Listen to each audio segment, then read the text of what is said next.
Hi friends, welcome to SLC study point. Friends, आज हम पढ़ेंगे वर्ब की टॉपिक पर हम अध्ययन करेंगे, जिसमें हम बताएंगे आप लोगों को वर्ब और वर्ब्स के पार्ट्स। देखिए, व्हाट इज वर्ब, जो यहाँ पर रिटन कर दिया हूँ, a kind of word which shows doing something, a kind of word which shows doing something, जिससे किसी कार्य के होने का बोध होता है, जिससे किसी कार्य के होने या न होने का बोध होता है, उसे ही हम वर्ब बोलते हैं। उसे ही हम वर्ब बोलते हैं। जैसे मैं बोल दिया आई टीच इंग्लिश, मैं अंग्रेजी पढ़ाता हूँ, इससे किसी कार्य के होने का बोध हो रहा है। मैं जाता हूँ, मैं यहाँ रहता हूँ, इस तरह के वाक्य से आपको पता चलेगा उसमें जो एक्शन करेंगे, जो भी कार्य होगा, वही क्या होगी, वर्ब होगी। जैसे I teach English, I teach English में मैं अंग्रेजी पढ़ाता हूँ, मैं अंग्रेजी पढ़ाता हूँ, इसमें किसके कार्य के होने का बोध हो रहा है, इसी से पता चल रहा है ना। टीच मीन्स पढ़ाना, टीच मीन्स पढ़ाना, पढ़ाना से ही तात्पर्य क्या हो रहा है कि हमारा एक्शन है, मतलब किसी कार्य के होने का बोध हो रहा है। देखिए, काइंड्स ऑफ वर्ब, वर्ब के प्रकार कितने होंगे? तो वर्ब के दो ही प्रकार होते हैं, मेन वर्ब होता है, दूसरा हेल्पिंग वर्ब होता है। लेकिन मेन वर्ब के और कुछ नाम हैं, जैसे मेन वर्ब को प्रिंसिपल वर्ब भी कहते हैं, फुल वर्ब भी कहते हैं, ऑर्डिनरी वर्ब भी कहते हैं, लेक्सिकल वर्ब भी कहते हैं। मतलब मेन वर्ब को आप अन्य नाम से भी जान सकते हैं, जिसको principal verb, lexical verb, ordinary verb और फुल वर्ब, और ऑक्सिलरी वर्ब और हेल्पिंग वर्ब। देखिए, हेल्पिंग वर्ब को ऑक्सिलरी वर्ब भी बोल सकते हैं और ऑक्सिलरी वर्ब को हेल्पिंग वर्ब भी बोला जा सकता है। अब देखिए, लेक्सिकल वर्ब क्या होता है या मेन वर्ब क्या होता है? मेन वर्ब को ही लेक्सिकल वर्ब बोलेंगे, अभी बताया था। ऑर्डिनरी वर्ब भी बोल सकते हैं, फुल वर्ब भी बोल सकते हैं और लेक्सिकल वर्ब भी बोल सकते हैं। देखिए, जो लेक्सिकल वर्ब होता है, the verb which denotes action, the verb which denotes action, जिससे किसी कार्य के होने का बोध होता है, जिससे किसी कार्य के होने का बोध होता है, उसे हम क्या बोलते हैं, मेन वर्ब बोलते हैं, एक्शन बोलते हैं, एक्शन वर्ड भी बोल सकते हैं इसको। देखिए, मेन वर्ब जो होती हैं, इनका कोई अर्थ होता है, क्या होता है, अर्थ होता है। जैसे मैं लिख दिया आई स्टे देयर, मैं वहां रुकता हूं या ठहरता हूं, तो जो ठहरने का काम है, यही क्या है, यहाँ पर एक्शन है। तो the verb which denotes action is called what?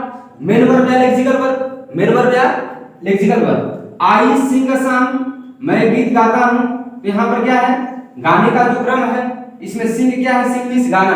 और देखिए, एक तो बहुत चीज, जैसे कि जिस मेन वर्ब को कैसे समझेंगे, जब भी आप हिंदी अर्थ करेंगे तो उसके अंत में क्या आएगा, ना, नी और ने। ये sing मींस गाना, go मींस जाना, teach मींस पढ़ाना, take मींस लेना, कम मींस आना, लाफ मींस हंसना, स्माइल मींस मुस्कुराना। जिसमें जिसका अर्थ होगा, जिस भी हिंदी अर्थ करने पर नानी ने से उसका अंत होगा, उसी को हम मेन वर्ब बोलेंगे, उसी का बोलेंगे मेन वर्ब बोलेंगे। वर्ब की जो मेन वर्ब की जो फॉर्म होती है, there are 5 forms of main verb, there are 5 forms of main verb. Main verb के 5 फॉर्म होते हैं, 5 रूप होते हैं।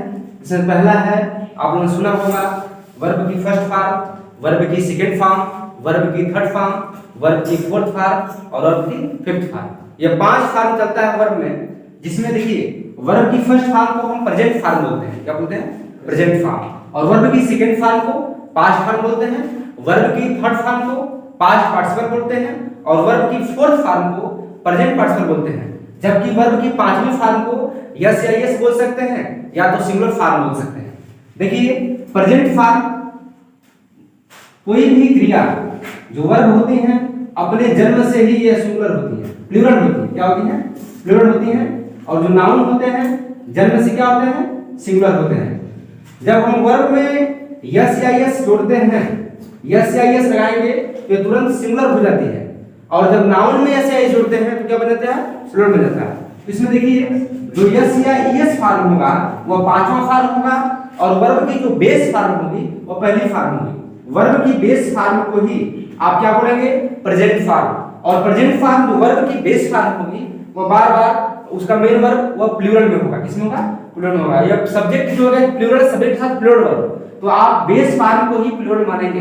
बेस फॉर्म क्या मानेंगे, वर्ब की फर्स्ट फॉर्म है, उसको प्रेजेंट फॉर्म है। देखिए, जैसे राइट है, राइट वर्ब की first form, second form wrote है, थर्ड फॉर्म रिटेन है, और फोर्थ फॉर्म राइटिंग है, जिसमें आईएनजी लगा है। प्रेजेंट पार्टिसिपल का मतलब वर्ब के फर्स्ट फॉर्म में आईएनजी, वर्ब के फर्स्ट फॉर्म में आईएनजी, और वर्ब की पांचवी फॉर्म में अगर क्रिया के बेस फॉर्म में यस या ईएस लग जाता है, क्रिया की बेस फॉर्म में मतलब क्रिया के फर्स्ट फॉर्म में यस या ईएस लग जाएगा तो वह पांचवी फॉर्म हो जाएगी, मतलब सिंगुलर फॉर्म वर्ब के फर्स्ट फॉर्म में यस या ईएस लग जाने से।